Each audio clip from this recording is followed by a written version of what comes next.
Well, good evening, everyone. And on behalf of Vintage Church, welcome. We want to warmly welcome you tonight to our forum entitled Flourishing in Uncertain Times, hosted by the Center for Public Christianity. My name is Jordan Penley, and I'm one of the pastors here at Vintage.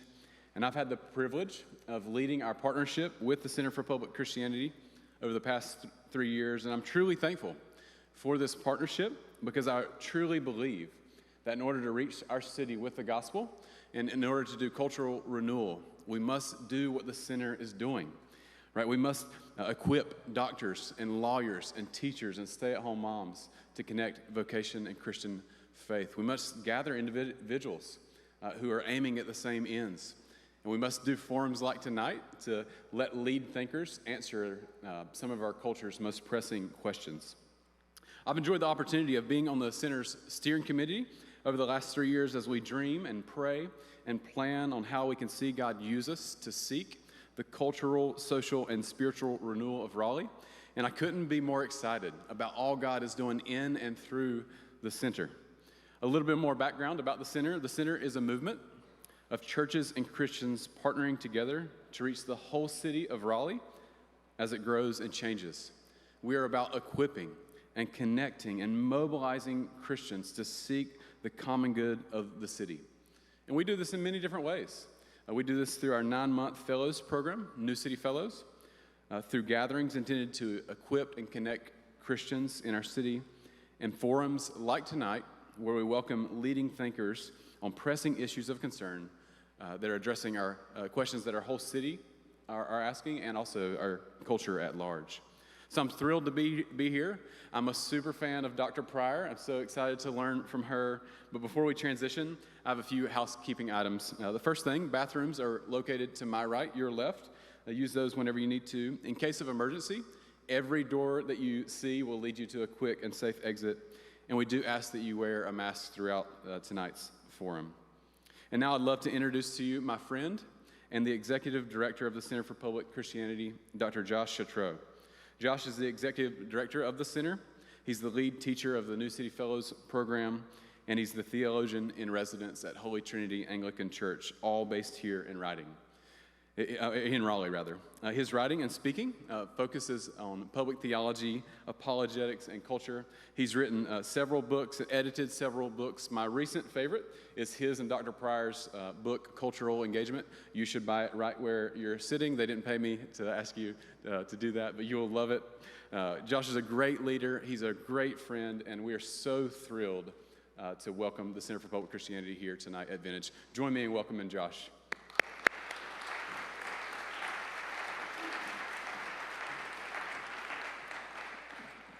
Thanks on behalf of the center. I want to echo Jordan's welcome to you tonight to our series, our second part in our 4-part series this year called Now What? These public forums are kind of a window into what we do weekly in the New City Fellows program. One of our hopes is that not only tonight you will think more deeply about your faith, more deeply about beauty in the world, but that you'll also consider checking into the New City Fellows program and perhaps even applying to be a member of next year's class. We have an information table right here in the back on my left, and if you stop by there, we could tell you more about that. We also have a lot of alumni here. We're in our 6th class year this year with New City Fellows, and so it's likely you're here because one of those alumni even invited you. So I'd love for you to connect with them or even to connect with me or Daniel Lee. Many of you know Daniel. Wave your hand. Are you in the back? There's Daniel, or just anyone on that back table afterwards. Tonight, after Karen speaks, we'll take some questions and we'll have a conversation up here. I want you to send the very hardest questions you can think of, and Karen's going to solve all those problems for us. But seriously, there's a barcode up here that I've been told you can scan, and it will take you straight there so you can send your texts in. Or if you're old-fashioned like me, you can just use the number. So either one works. And I will say, don't wait until the very end, because we're going to be filtering through those questions, and they'll be kind of ready to go as I'm up there. You can still send them in as we're up here doing that, but I think your chances are better of getting your question answered if you kind of right away when you think of it, send it in. Okay, let's get going. It's my honor to welcome our distinguished guest tonight, speaking on the topic of beauty in a time of despair, Dr. Karen Swallow Prior. Dr. Prior is the research professor of English and Christianity and Culture at Southeastern Baptist Theological Seminary. She's the author of several award-winning books. Her writing has appeared in such outlets as Christianity Today, The Atlantic, The Washington Post, The New York Times, The Religious News Service, and I'm going to stop there because I could keep going. Karen lives with her husband on a 100-year-old homestead in Central Virginia with her dogs and chickens, and of course, lots of books. Two quick personal stories before Karen comes up. Karen's love for animals spills over even to her friends.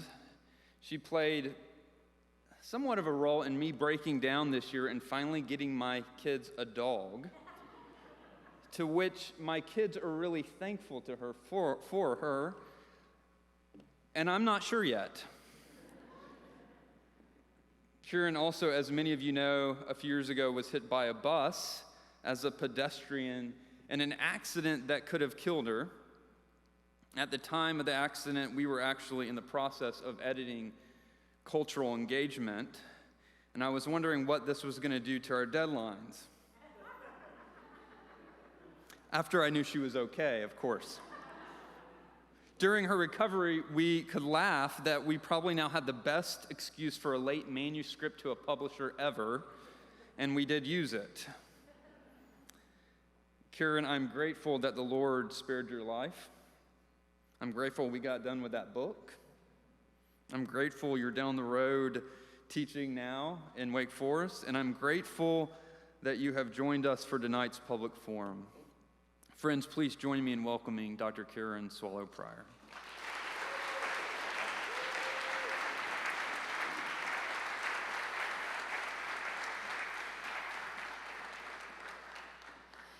I don't recommend getting hit by a bus, but it does make a great introduction. When Josh asked me to speak on this topic of beauty in a time of despair, I immediately thought, of course, of the despair wrought by the recent and continuing pandemic. I thought of that sense of sudden loss, isolation, and immobility that all of us experienced. Part of what was so disorienting about that time was that many of us had extra time that before the pandemic would have been spent commuting, shopping, and going places. What to do with this time? It felt more like a burden than a gift, really. For many of us, our minds were scattered, stressed, and distracted. We wanted and needed distraction from the distraction. Amid the transitoriness, we wanted to touch something eternal and universal. But where to turn? What to do? We couldn't go to museums or the theater. And even, this is hard for me to admit, but even reading seemed hard at that time. Finally, one night, I think in April, I rented Les Miserables, the musical, and escaped into the power of its story and songs. I turned to beauty. Art is one source of beauty, and so is nature. As March of that year rolled into April and then May, I noticed how especially beautiful that spring was. Now, Virginia is always beautiful in the spring, and one of my favorite poets, who is actually a native of Virginia, a native of Lynchburg, near where I live, and a poet of the Harlem Renaissance, Anne Spencer, knew this well. She wrote in a poem titled "Lifelong Poor Browning," in reference to the British poet Robert Browning. Lifelong, poor Browning never knew Virginia, or he'd not grieved in Florence for April sallies back to English gardens after Euclid's Linear. clipped yews, pomander walks, and preached alleys. Primroses, prim indeed, in quiet, ordered hedges, waterways soberly, sedately enchanneled, no thin, riotous blade even among the sedges, all the wild countryside tamely empaneled. Dead now, dear Browning, lives on in heaven, heaven's Virginia when the year's at its spring. He's haunting the byways of wine-aired Levin and throating the notes of the wildings on wing. Here, canopied reaches of dogwood and hazel, beech tree and redbud fine-laced in vines, fleet clapping rills by lush fern and basil drain blue hills to lowlands scented with pines. Think you he meets in this tender green sweetness shade that was Elizabeth? Immortal completeness. I swear during that pandemic year, the daffodils were more glowing, the dogwoods more glorious, and the peonies more exuberant. Others told me the same thing. But were the blossoms really more bountiful? Was the sky really more blue? Or was it that as our lives paused, our perceptions became, well, more perceptive? In times of despair, it is normal, it is even good to desire comfort. We turn to comfort foods, the favorites of childhood. We turn on comfort music that we know by heart. We binge watch mindless shows, immersing ourselves in other worlds. And in times of challenge, it is natural to turn to those things that don't challenge us, sentimental things that rouse emotions that bring pleasure, whether it's the pleasure of familiarity or nostalgia, or controlled catharsis of fear and sadness. But the things that offer each of us such comfort is inherently subjective. Just as our desires can be shaped, so too can our sensory perceptions. Tastes are cultivated, hearing is trained, touch is directed, and sights are set. So in times of despair, when we naturally want alleviation from our suffering, even what causes us to suffer is partly a matter of perception. For example, one source of suffering in the pandemic stemmed from the misperception that such a pandemic was new or unusual in human history. But nothing could be further from the truth, as anyone knows who has sung that children's ditty, Ring Around the Rosie, which is said to have been created during Europe's Great Plague of 1665. Other forms of suffering came from other kinds of cultural forgetfulness, such as our inattentiveness to recent histories of public health protocols, mandates, and quarantines.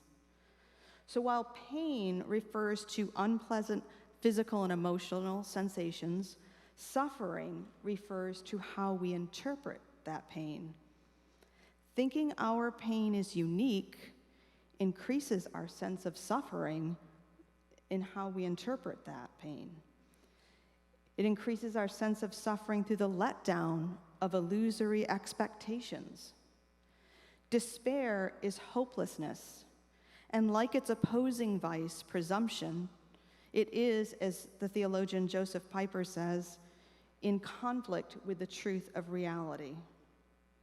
The truth of the pandemic and the truth of much of our suffering is that it is a self-centered, subjective sense that centers our own selves and our own experience. Our subjective sense elevates our suffering as personal and unique, but history shows otherwise. And beauty shows otherwise too. I'm just going to show a couple of slides that I picked out, actually rather randomly, of various scenes of beautiful suffering. This is a painting by the Renaissance. The first one is by Hieronymus Bosch, a 16th century painter known for his scenes of human suffering. That was a martyrdom. This is by William Turner, the 19th century narrative painter, depicting a scene of a slave ship at sea with the slaves being cast overboard. This is a famous painting by Pablo Picasso called Guernica, a scene of wartime suffering. And then a couple of photographs of some recent natural disasters. This is a flood, a swimming pool surrounded by the floodwater, and the contrast of the filth of the floodwater and the purity of the pool water. And then this is a woman she's planting a tree in the waste of volcanic ash a few years ago after a volcano explosion. And then I think this was a 2019 photo taken of famine in the desert. And all these pictures, all these paintings depict suffering, and yet there is beauty there as well. The philosopher Elaine Scarry calls our response, our informed, sort of proper human response to beauty, a radical decentering. In her book on beauty and being just, she explains, at the moment we see something beautiful, we undergo a radical decentering. It is not that we cease to stand at the center of the world, for we never stood there. It is that we cease to stand even at the center of our own world. We willingly cede our ground to the thing that stands before us. This is the power that beauty has to take us outside of ourselves, if only for a moment. But the experience of beauty requires both paying attention to things outside of ourselves and paying attention to the thing before us. Philosopher Iris Murdoch describes the power of beauty, whether it's the beauty that God creates in nature or the beauty that we human beings create through art, to form and reform us through what she calls unselfing. In her book, The Sovereignty of Good, Murdoch writes, beauty is the convenient and traditional name of something which art and nature share, and which gives a fairly clear sense to the idea of quality of experience and change of consciousness. I am looking out of my window in an anxious and resentful state of mind, oblivious to my surroundings, brooding perhaps on some damage done to my prestige. Then suddenly, I observe a hovering kestrel. In a moment, everything is altered. The brooding self, with its hurt vanity, has disappeared. There is nothing now but kestrel, and when I return to thinking of the other matter, it seems less important. And of course, this is something which we may also do deliberately.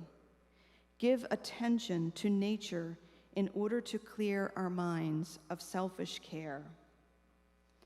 And although classical conceptions of aesthetics would have it otherwise, perhaps in some ways beauty is in the eyes of the beholder. Aesthetic experience is, after all, a sensory, bodily experience. And while the modern use of the word aesthetics is usually related to matters of beauty or the appearance of something's appearance, the word's origins in Greek denote exactly this, sensory perception or emotions. Just think of the word anesthesia, which is something that removes our sensory perceptions. It's notable, too, that the root meaning of the word emotion is stirring or agitation or movement, which only later came to mean something more broad, like feelings. At the most fundamental level, an aesthetic experience is an affective experience, one that both literally and metaphorically moves us. While in the context of beauty, we would be most inclined to understand the word move metaphorically, as in being moved by a song or moved by a painting or photograph, the word should be understood literally as well. To be moved by something is to experience a bodily response, a response like a quickened heartbeat, widened eyes, gathering tears, a gasp, a nod, or a smile. We are moved by what we desire, and we desire what we love, as James K.A. Smith shows in his series of works that he labels a liturgical anthropology. Our loves and desires can be so shaped by our ingrained habits that aesthetic response may not even be conscious, or we may not even experience it if we aren't paying enough attention. As Smith explains, quote, over time, rituals and practices, often in tandem with aesthetic phenomena like pictures and stories, mold and shape our precognitive disposition to the world by training our desires. What we desire, however, depends upon what we can and do imagine. As C.S. Lewis famously observed in The Weight of Glory, and you probably know this famous passage for good reason, he says, "We are half-hearted creatures, fooling about with drink and sex and ambition when infinite joy is offered us, like an ignorant child who wants to go on making mud pies in a slum because he cannot imagine what is meant by the offer of a holiday at the sea. We are far too easily pleased." In other words, what Lewis is saying is that we cannot desire what we cannot imagine, and we cannot imagine what we have not seen. This is why James Smith again explains that imagination precedes desire. And just as it is easy to fill our physical hunger with fast food rather than good food, so too it is easy for our appetites to be whetted and then satisfied by cheap forms of beauty, and for our emotions to be seduced by false versions of truly aesthetic experiences. Indeed, part of what it means to live as we do in the age of late capitalism, defined by consumerism and mass production, is to be surrounded, overwhelmed even, by opportunities for easy sentiment and cheap luxury. Most of us in modern-day America have effortless access to art, music, and literature, whether they are works of great truth and goodness and beauty or false imitations. This easy access means it's easy to forget how much sacrifice is required to truly experience what real beauty invites us to. Whatever is easily consumed without effort or thought or cost is rarely the real thing. What soothes, mollifies, and rouses not a second thought is cheap and sentimental. And our desire for it is an indictment of the deformity of our souls. And there's a word for this kind of art, that it's cheap, sentimental, and derivative, and that word is kitsch. Kitsch comes in many forms: amusement park souvenirs, garden gnomes, Hobby Lobby decor, Lifetime movies, and so on. You can fill in the rest. In his novel, The Unbearable Lightness of Being, Milan Kundera famously says of kitsch, and I'm probably going to read this a couple times because it's really good. He says, "Kitsch causes two tears to flow in quick succession. The first tear says, 'How nice to see children running on the grass.' The second tear says," and here's the kicker, "How nice to be moved together with all mankind by children running on the grass." Genuine emotion is that tear that comes from seeing something beautiful. Kitsch causes the second tear, where we are self-conscious and aware that we are wonderful people because we are so moved by that scene. It may be going too far, maybe. I'm not sure. I think about this all the time. It may be going too far to say that bad taste is a sin.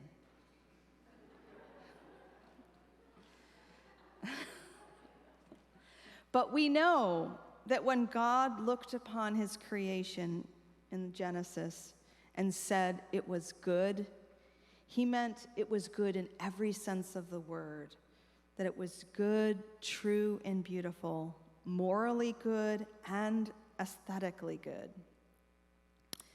In his wonderful book, Good Taste, Bad Taste, and Christian Taste, Aesthetics and Religious Life, Frank Birch Brown examines the theological implications of taste. Taste, Brown writes, plays a significant part in forming religious perceptions and identities, in creating and reinforcing religious differences, and in making possible a wide variety of religious and moral discernments and experiences.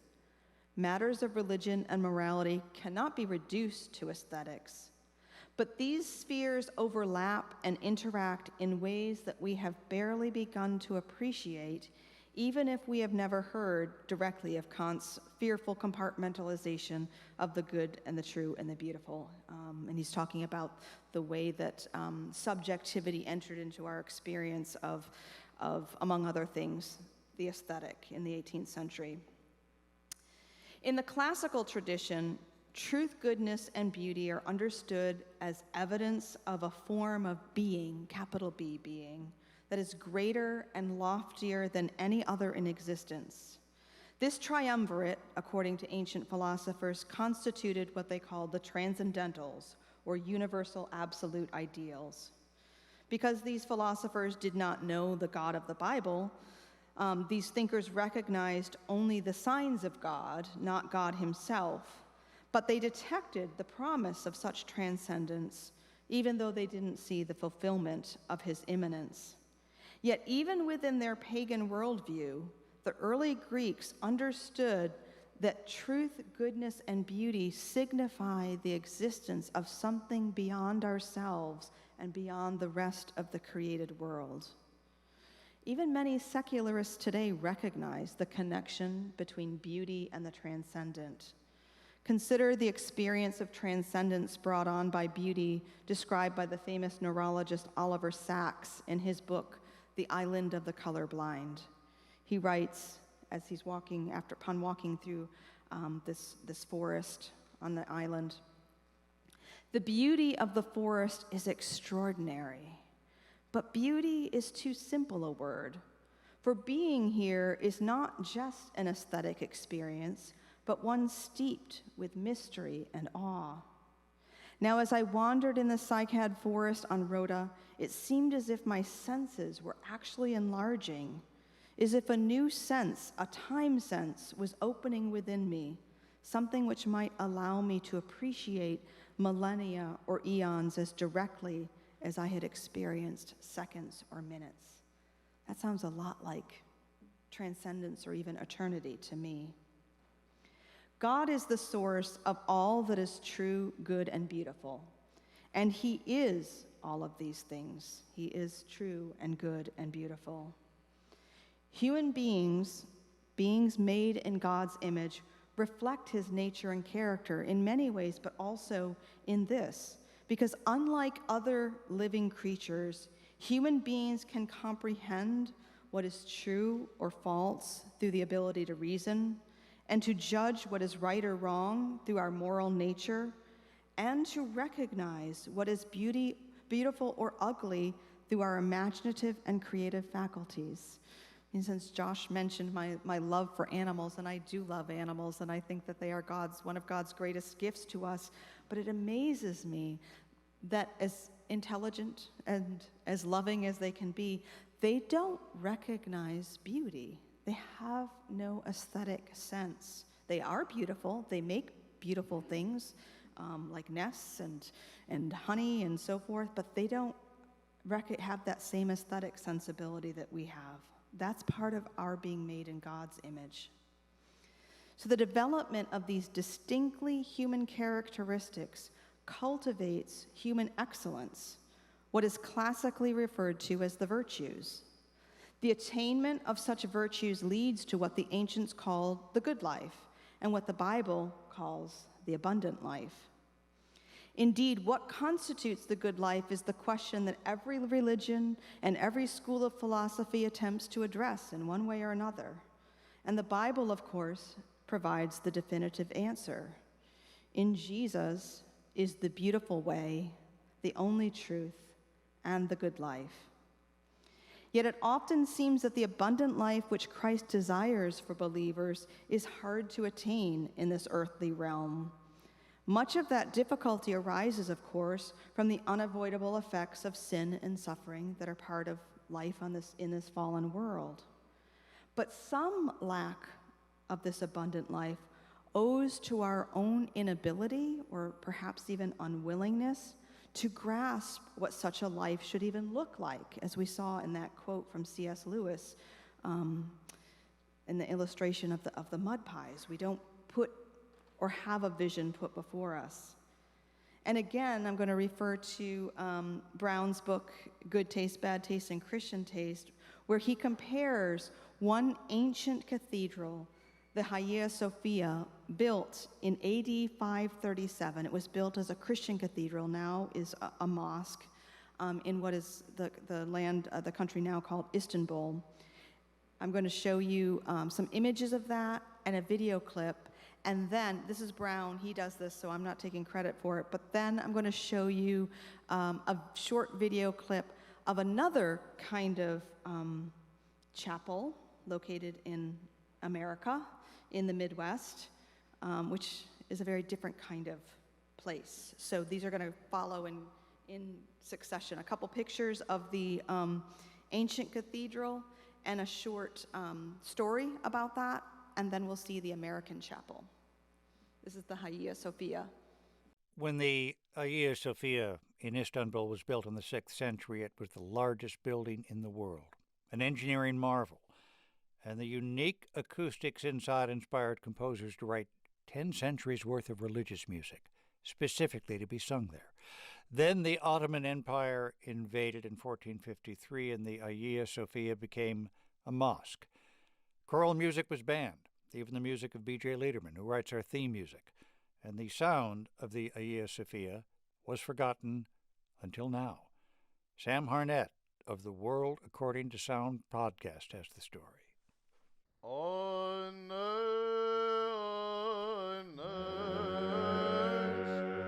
This 13th century Byzantine chant is being sung by Capella Romana, a choir from Portland, Oregon. This is what they sound like in a studio.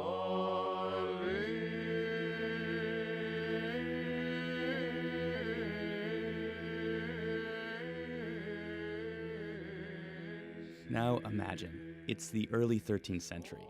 You're sitting inside the Hagia Sophia. Marble pillars rise up around you. Dusty light filters in through the windows in the massive dome above. And this is how you might hear Capella Romana.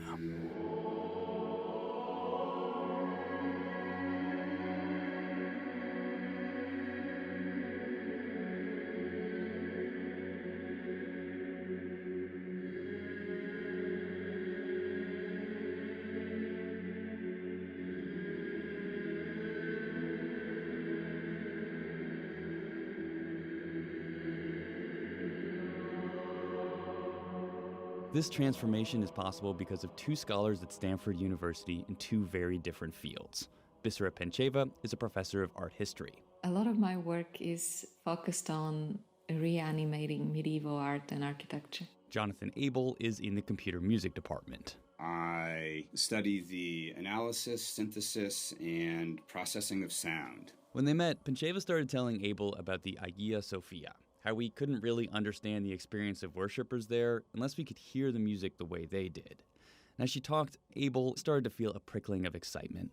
They could recreate what that music would sound like, if only they could get in the Hagia Sophia and pop a balloon. When a balloon pops, it makes an impulse, a sharp, quick sound that takes on the character of whatever space it's in. So when a balloon pops, you're really hearing the acoustics of the space itself, says Abel. The space interacts with the sound, bringing back to listeners information about the geometry, the size, the materials present, that sort of thing. Pencheva volunteered for the balloon popping mission at the Hagia Sophia, which is now a museum. She flew to Istanbul and convinced the museum to let her in after hours. So I had all the equipment and I spent 5 days in the space. The guard pops the balloon while Bisera is wearing little clip-on microphones right near her ears. So the balloon pops, the sound echoes and reverberates through the space and is captured at Bisera's head. Remember that balloon pop? Here is what Pencheva recorded inside the Hagia Sophia.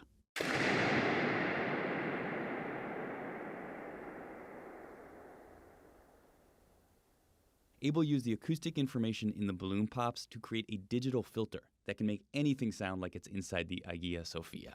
This process is called convolution, and it is a mechanism by which the acoustics of Hagia Sophia can be imprinted on any sound we desire. And it's only really been possible for the last 10 years or so because of advancements in our understanding of how sound works in a space. So, imagine, it's the early 13th century. You're sitting inside the Hagia Sophia. Marble pillars rise up around you, and dusty light filters in through the windows in the massive dome above.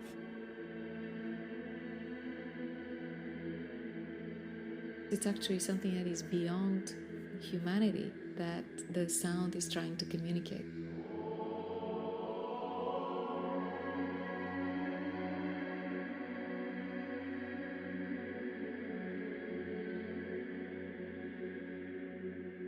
Capella Romana recently released an entire album with this filter called The Lost Voices of Hagia Sophia. For NPR News, I'm Sam Harnett. Okay, now we will see a small clip from about a chapel in Missouri. And here we are, the Precious Moment Chapel. It's Cody's on the door. Whoa, just look at this thing. Oh my gosh. What the heck is going on here? Whoa, just the artwork is everywhere. It's like the Sistine Chapel.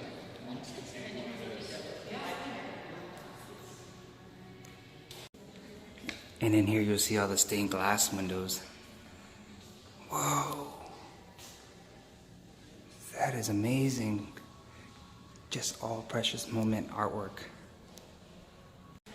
Will you be ready when Jesus comes? I know all of these guys are going to heaven. Look how cute they are. There's a saying made famous in architecture, but it applies in just about everything else, and that is form is function. So, or put another way by the famous communications theorist Marshall McLuhan, the medium is the message. There is no separating. That beautiful music was made possible in so many years ago because of the form of the building and the craftsmanship and the resources put into it. Not to say there weren't resources put into the Precious Moments Chapel. There are actually some moving video interviews with its creator, and it means a lot to him and to his family, and that is a place you can look it up. It's true. It attracts many, many visitors a year. And we do want to be sensitive to the fact that that these things can be meaningful for people. Perhaps some of you, I'm not going to ask you to raise your hand. And actually, Brown, whose work I've been citing here, and some other scholars do take care to talk about the sentimentality of kitsch, how it is part of our humanity, and we should, and it's part of American culture, in particular, and American religion, part of the modern age, as I mentioned before, and so we need to kind of hold these things in tension to acknowledge and recognize that the medium is the message and that form is function, and ask what that is doing to us and for us, but also recognize that that tastes do differ, and that there are sometimes things being done for people in their sentimental feelings toward things. It's a big question, so I don't propose to solve all that here, but just have you start thinking about it. Beauty like that of the ancient cathedrals can be seen as excessive or sometimes even dispensable in our world today that is rife with so many other dire wants. I mean, when people are dying and starving and living in poverty and ill, I mean, it's hard to justify sometimes spending the kind of money and resources that it would take for something like that. On the other hand, the many cheap substitutes for true beauty that we seek and find and fill our lives with gives testimony to the fact that we do yearn for the pleasure of beauty, even if we turn to the cheap substitutes. But the Bible tells a powerful story about the place of beauty in God's plan. Throughout Scripture, we see how beauty is inseparable from truth and goodness. Truth is what God reveals of himself, goodness is why he reveals himself, and beauty is the way he reveals himself. For example, as I alluded to before, the word for good, which God uses to describe his creation in Genesis, refers to both moral goodness and aesthetic goodness or beauty, according to William Durness in his book, Visual Faith, Art, Theology, and Worship and Dialogue. And he studies the various meanings of the word beauty that appear in the Old Testament and points out how they always are referring to not just how something looks externally, but its moral substance. And later in the Old Testament, when God directed the building of his holy tabernacle, his specifications included details about the ornamentation that he wanted in that tabernacle. And he called the most gifted artisans to adorn with beauty the place where goodness would dwell. In its entirety, the Bible consists of various literary genres to express truth in spirit-inspired language that is exquisite in its narration, exposition, imagery, musicality, and eloquence. The beauty of the Bible's language itself is attested to in its influence on the world's greatest literature across the ages. All that is beautiful reflects the beauty of God, and he has made everything beautiful in its time, as we read in Ecclesiastes 3:11. The theologian Thomas Aquinas long ago identified the properties of beauty as proportion, luminosity, and integrity. And fittingly, these very qualities are those that reflect the nature and character of the triune God, as well as the abundant life we can have in Christ. The blessings proclaimed by Christ in his Sermon on the Mount are called the Beatitudes, a word that comes from the same Indo-European root for the word beautiful. In the book, The Call and Response, philosopher Jean-Louis Chrétien notes that the Greek word for beautiful is also etymologically related to the word that means to call. This is because what is beautiful calls us and beckons us. All the beauty in the world, whether that made by God or that made by those made in his image, beckons us to himself. God created a beautiful world that displays visibly his invisible qualities, a world that calls us to him so that we are without excuse. The fact that beauty calls us is a reminder that beauty is in its essence an aesthetic experience, something perceived bodily through our physical senses. A tendency that we have today to focus more on the spiritual than the physical can lead Christians to undervalue the role that sensory experience plays in our formation and understanding. But God does not. Indeed, it was God who ordained to bring salvation to humanity by taking on a bodily form in the person of Jesus Christ. When the Bible speaks of the glory of God, it is speaking of his beauty. It is his magnificence made manifest. With the coming of Christ, we can say with John that we have seen his glory. The incarnation brought God to humankind in a physical form that could be seen, heard, smelled, and touched, and whose bodily death, burial, and resurrection we remember through the tasting of bread and wine, or grape juice, I guess. I'm Baptist, so. This aesthetic aspect of the truth of the gospel isn't extraneous or superfluous. It is the gospel. And the gospel is the one story that is perfectly good, true, and beautiful. And so for my friend Josh, I'm going to close with a quote from Augustine's Confessions on this note. Late have I loved thee, O beauty, so ancient and so new. Late have I loved thee. Thou didst call and cry to me and break open my deafness, and thou didst send forth thy beams and shine upon me and chase away my blindness. Thou didst breathe fragrance upon me, and I drew in my breath and do not pant for thee. I tasted thee and now hunger and thirst for thee. Thou didst touch me, and I have burned for thy peace. Thank you.